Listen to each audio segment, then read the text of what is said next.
ही गोष्ट अनिकेत आणि राजच्या हे दोघं दापोलीत राहणारे आहेत. दोघं पण कॉलेजमधनं येत होते, पण रोजसारखे ते समुद्राच्या रस्त्याने जात होते. पण आजचा दिवस जरा वेगळंच होतो, कारण अनिकेतने पहिल्यांदाच दारूची बॉटल आणली नव्हती. राज त्याला सांगत होतो ही वाईट हा सवय लागतली, पण अनिकेत काय ऐकलोच नव्हतो. त्यांनी बॉटल आणली नव्हती. अनिकेत त्याका रत्नागिरीच्या बीचवर घेऊन गेलो होतो. नुसतो समुद्राचा आवाज येत होतो. सगळीकडे शांतता पसरली होती. अनिकेतने दप्तरातनं दारूची बॉटल काढल्यान आणि राजाला सांगल्यान आज माझो वाढदिवस हा, पार्टी तर करूकच होई. राज ती बॉटल बघून आश्चर्यचकित झालो होतो, कारण अनिकेतने राजसमोर कधीच ही वस्तू आणल्या नव्हती. अनिकेतने सांगल्यान पहिल्यांदा पिवचो अनुभवच वेगळा असता. घे रे असा बोलान राजने ती बॉटल घेतल्यान आणि समुद्राकडे बसान पित होते. विशाल समुद्र त्यांच्याकडेच बघत होतो. ते भरपूर वेळ थळत होते, पण काही वेळान राजला नेचर कॉल येलो होतो, म्हणून तो जवळच्या झाडाकडे गेलो होतो आणि हलकू होत होतो. पण राजने पहिल्यांदाच पिला नसल्यामुळे तो शुद्धीत नव्हतो. त्यांनी बघल्यानंच नव्हता समोर खयचं झाड होता, कारण ता साधासुद्धा झाड नव्हता, तर ता पिंपळाचं झाड होता. राज हलकू होताना त्याच्यासमोर एक फांदी पडली. राज नशेत बोलाक लागलो होतो, माझ्यावर फांदी मारतस. राजने हातातली बॉटल झाडावर आपटल्यान,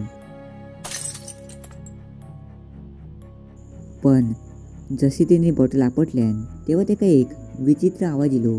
आवाजामुळे दोघावले पण भियाले होते, पण काही वेळान आवाज बंद झालो. मग राजने जमिनीवरचो काचेचो तुकडो उचलल्यान आणि त्या झाडावर राज लिवल्यान आणि अनिकेतला सांगल्यान आजचो दिवस आपल्याक सदैव लक्षात राहतलो. पण ह्या वाक्य राजचा पूर्ण होताच झाड हालाक लागला होता आणि एक मोठी फांदी राजच्या डोक्यावर पडली आणि राज थयच बेशुद्ध पडलो. ह्या बघून अनिकेतची दारू उतारली होती. तो लगेच त्याच्याकडे गेलो आणि राजला शुद्धीत आणूक लागलो होतो. पण तेवढ्यातच अनिकेतच्या पाठी झाडावरनं काहीतरी पडला. पण अनिकेतने जसा पाठी बघल्यान तर ता बघून अनिकेत भियालो होतो, कारण समोर त्याका एक शरीर दिसत होता. त्याचे 2 हिरवे डोळे चमकत होते. अनिकेतला समजत नव्हता आता काय करायचा.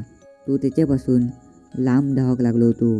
पण जा शरीर होता त्यानं अनिकेतच्या पाठी नखा लावल्यान अनिकेतला चांगलेच नखा लागले होती. पण तसंच तो धावाक लागलो होतो. आता अनिकेत थैना बाहेर येलो होतो, पण राज थयच होतो, म्हणून राजला घेण्यासाठी तो परत पाठी येलो होतो. तेव्हा तिने बघल्यान एक काळा शरीर राजकडे होता, काहीतरी करीत होता. पण राज उठलो आणि त्या शरीर गायब झाला, कारण त्या शरीर राजमध्ये गेला होता. पण अनिकेत राजला हाक मारत होतो, पण राज एकाच जागेवर उभं होतो. त्याचे डोळे हिरवे पडले होते. अचानक राज खाली वाकलो आणि काचेच्या बॉटलेचा तुकडो हातात घेतल्यान आणि आपल्याच हातावर राज लिवल्यान. जसा झाडावर लिवल्यान होता तसाच हातावर लिवल्यान. ह्या बघून अनिकेत खूप घाबरलो होतो. काय चालत होता ता काय समजत नव्हता. आता सकाळ होत होती. सूर्य उगवत होतो. सूर्याची किरणा सगळीकडे पसरली होती. पण जशी ती किरणा राजवर पडली तसं राज खाली पडलो. अनिकेत लगेच त्याका बघू गेलो होतो. त्याने राजला उठवल्यान, पण जसं राज शुद्धी दिलो तेव्हा तो बोंबटाक लागलो होतो. म्हणून अनिकेत त्याका घेऊन लगेच घरात गेलो होतो. पण 2 दिवसांनी राजला परत बरा वाटत नव्हता. त्याका झोपच लागत नव्हती. त्याच्या डोक्यातना ता शरीर जायतच नव्हता. तेव्हा त्याच्या खोलीतना जसं झाडाकडे आवाज येलो होतो तसंच परत त्याका खोलीतनं आवाज येलो होतो. राज घाबरान डोळे मिटून घेतल्यान होते, पण थोड्या वेळान आवाज येऊचो बंद झालो होतो, म्हणून त्यांनी डोळे उघडल्यान. पण जसं डोळे उघडल्यान तेव्हा त्याच्यासमोर ताच शरीर होता. आता लाईटीमुळा त्याचा शरीर स्पष्ट दिसत होता. तो खूपच भयानक होतो आणि त्या शरीरान राजचो जीव घेतला नव्हतो. ह्या आता अनिकेतला समजला होता. म्हणून अनिकेत खूप भियालो होतो. ह्या बघून अनिकेतच्या बाबांनी अनिकेतला याचं कारण विचारल्याने तेव्हा अनिकेतने सगळी घडलेली गोष्ट सांगल्यान. तेव्हा अनिकेतच्या बाबांनी सांगल्याने याबद्दल मी लहानपणी ऐकले होते.